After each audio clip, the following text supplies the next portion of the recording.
एक बड़ी खबर आ रही है। हैदराबाद में एआईएमआईएम चीफ ओवैसी का बड़ा बयान, नौजवानों अपनी मस्जिद को आबाद रखो।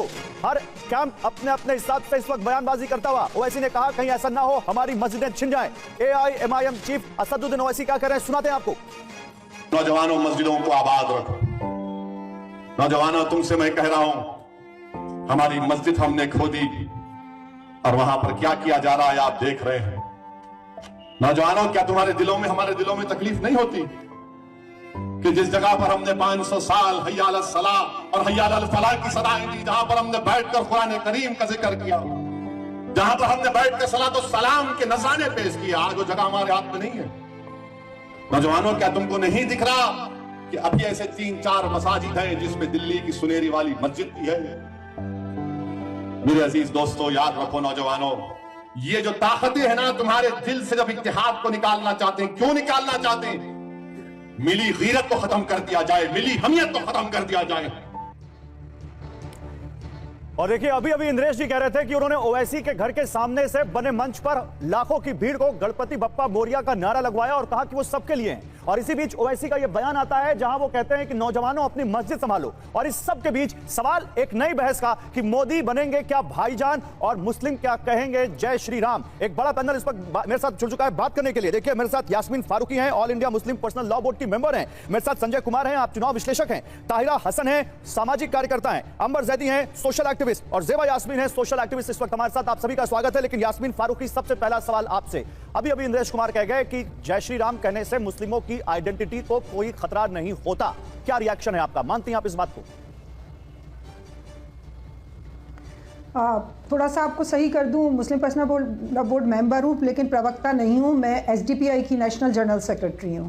अब आपके सवाल का जवाब दे दूं मैं कि आपको यही कहा कि मस्जिदों में अजान अगर हो रही है तो परेशानी है जी।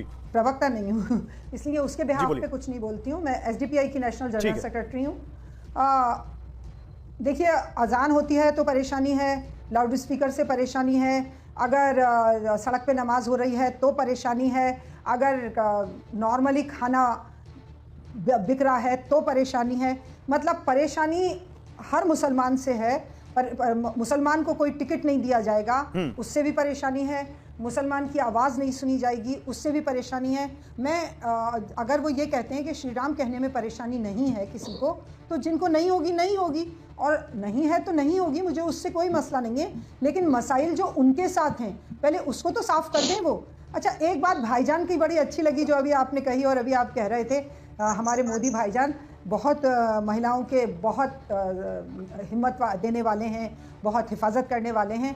एक रिक्वेस्ट है सर, ये जो वो योजनाएं दे रहे हैं महिलाओं को, वो तो सारी दुनिया की महिलाओं को दे रहे हैं, सारे हिंदुस्तान की महिलाओं को दे रहे हैं। मेरा एक कहना है कि कुछ आरक्षण ही दे दें मुस्लिम महिलाओं को। चलिए मुसलमानों को तो नाम को छोड़ दीजिए, मुसलमान नाम से तो उन्हें चढ़ है, मुसलमान महिलाओं से उन्हें अगर ज़्यादा प्यार है तो आरक्षण दे दें, क्योंकि बेचारी बकौल उनके कि बहुत पिछड़ी हुई हैं, बहुत पीछे की तरफ गई हुई हैं। तो नौकरियों में और अपने आपके संसद में आपके विधायक बनाने में किसी जगह भी एक थोड़ा सा, बहुत ज्यादा नहीं, थोड़ा सा ही आरक्षण दे दें तो बहुत कुछ एजुकेशन पे दे दें, कुछ नौकरियों में दे दें, तो मैं तो उनको हाथ जोड़ के बिल्कुल नमस्कार करूंगी, बहुत खुश हो जाऊंगी। तो वो आरक्षण देते हैं तो फिर आप रेडी हैं जय श्री राम बोलने के लिए? मैं बस करूंगी और आगे बोलूं?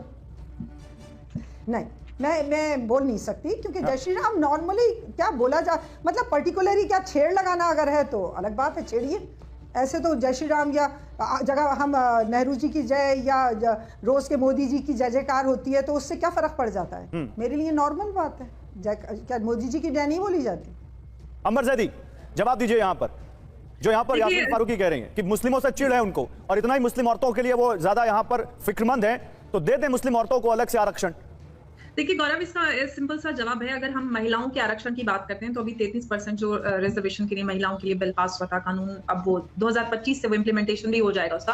तो जब 33% महिलाओं को आरक्षण मिलेगा तो वो देश की सभी अब मैं, आप मेरा जवाब सुन लीजिए ना, तो वो सभी महिलाओं को मिलेगा। और वैसे भी हमारे संविधान में धर्म के आधार पर किसी को भी किसी तरह का कोई भी आरक्षण नहीं मिलता है। तो ये एक संवैधानिक प्रक्रिया है, किसी को भी धर्म के आधार पर, जाति के आधार पर आरक्षण नहीं मिलता है।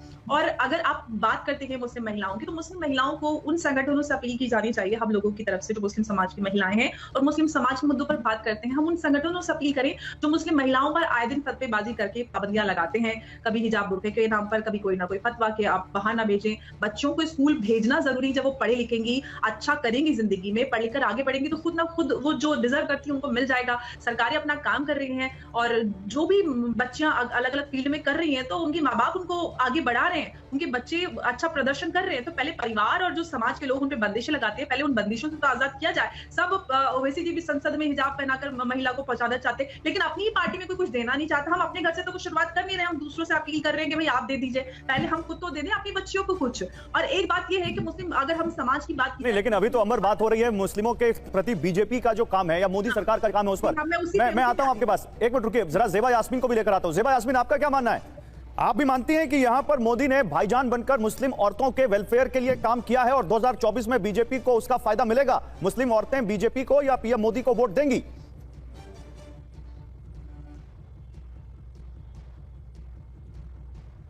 ज़ेबा, आप तक आवाज आ रही मेरी?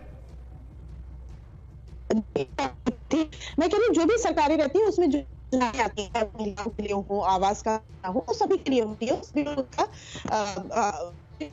अवेल करते हैं। हाँ, कौन कितना प्रचारित कर पाता है? अगर भारतीय जनता पार्टी वाकई सीरियस है मुसलमान बहनों और भाइयों के लेके और इस चीज को आगे बढ़ा रही है, ये तो रिजल्ट इसका आगे पता चलेगा। अभी कुछ भी कहना बहुत, कहते हैं ना, टू अर्ली टू कमेंट। तो अगर वो वाकई वेलविशर है और आगे बढ़ के काम करना चाहती है, मुसलमानों को सिर्फ वोट बैंक की तरह नहीं देखती है, तो आगे हो सकता हो ये कैंपेन आगे बढ़े।